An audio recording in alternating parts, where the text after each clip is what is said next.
ब्रह्मानन्दं परमसुखदं केवलं ज्ञानमूर्तिं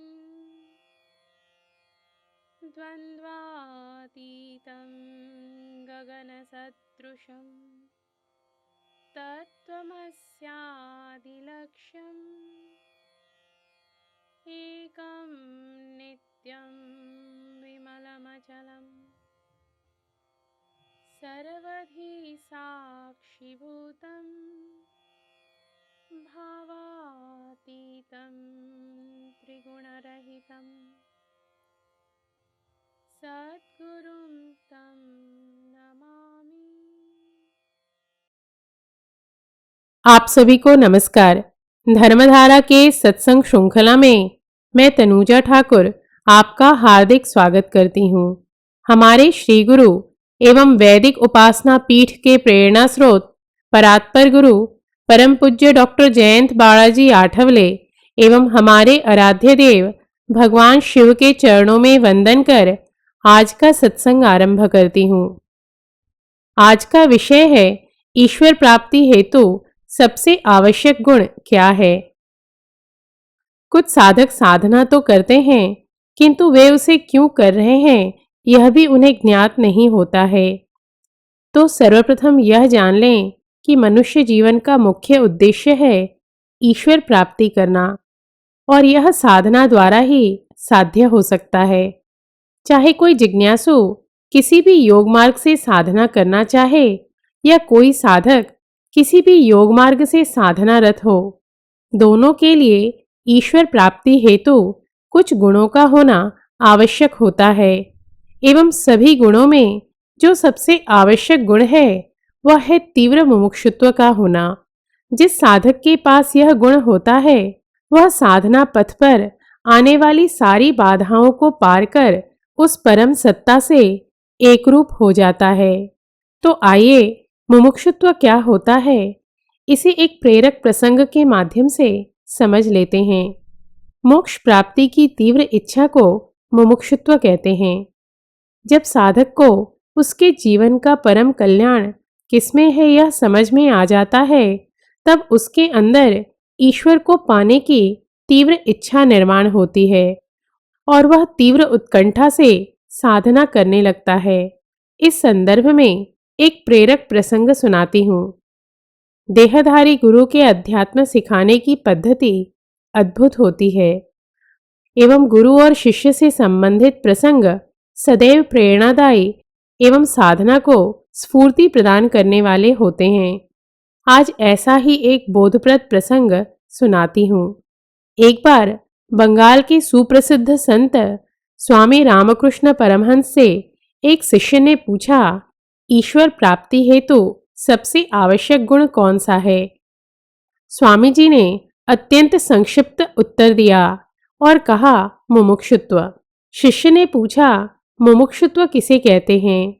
स्वामी जी बोले, समय आने पर बताऊंगा। 2-4 दिवस निकल गए। स्वामी जी इस विषय पर कुछ भी नहीं बोले। एक दिन स्वामी जी उसी शिष्य के संग गंगा स्नान के लिए गए। जैसे ही शिष्य ने गंगा में डुबकी लगाई, स्वामी जी ने उसके गर्दन पर हाथ रख उसके सिर को अंदर ही जल में डाले रखा। शिष्य सांस लेने के लिए गर्दन बाहर निकालने का थोड़ा भी प्रयत्न करता तो स्वामी जी उसे ऐसा नहीं करने देते। कुछ ही क्षणों में शिष्य को लगने लगा कि अब तो मेरे प्राण निकल जाएंगे। तब स्वामी जी ने उसकी गर्दन से अपनी पकड़ हटा ली। शिष्य ने सिर निकालते ही कहा, और एक क्षण भी जल के अंदर रहता तो मेरे प्राण पखेरु उड़ जाते। स्वामी जी ने मुस्कुराते हुए कहा, तुम्हें तो मैं मात्र मुमुक्षुत्व का अर्थ बता रहा था। शिष्य ने आश्चर्यचकित होकर कहा, कैसे। स्वामी जी मुस्कुराते हुए बोले, जितनी तड़प जल के अंदर तुम्हें सांस लेने के लिए हो रही थी, जब उतनी ही तड़प ईश्वर को पाने के लिए होती है तो उसे ही मुमुक्षुत्व कहते हैं। यदि आप भी साधना कर रहे हैं तो आज जिस प्रसंग को आपने सुना है उससे बोध लेकर अपनी समीक्षा करें कि आप में यह गुण है या नहीं। यदि नहीं है तो इस गुण के संवर्धन हेतु प्रयास करें। मुमुक्षुत्व बढ़ाने के लिए अच्छे साधकों की संगत में रहना चाहिए, क्योंकि साधना के प्रति उनकी निष्ठा एवं सातत्य से किए जाने वाले प्रयत्नों को देखकर हमें भी स्फूर्ति मिलती है। नियमित सत्संग में जाते रहना चाहिए, उससे साधना में सातत्य बनी रहती है। संतों ने क्या किया कि वे साधक से संत पद को प्राप्त हुए, उसका गंभीरता से अभ्यास कर उसे जीवन में आत्मसात करने का प्रयास करें।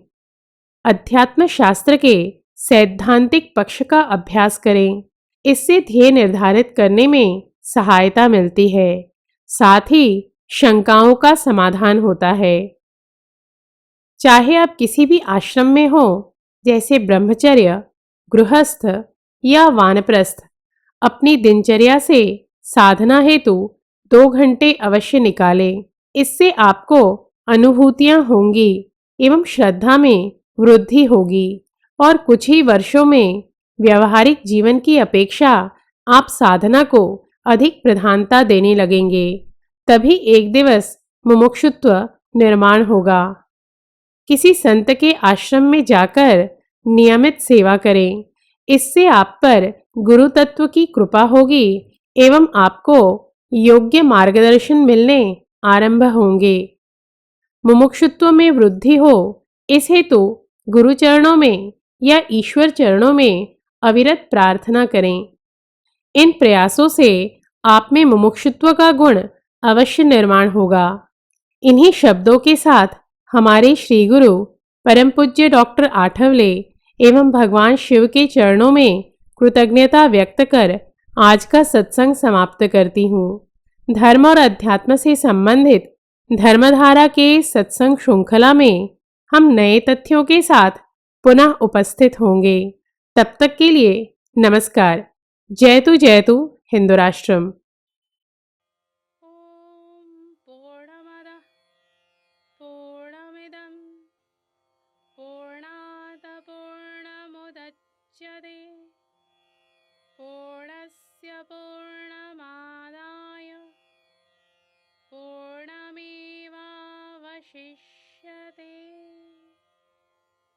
ॐ शान्तिः शान्तिः शान्तिः।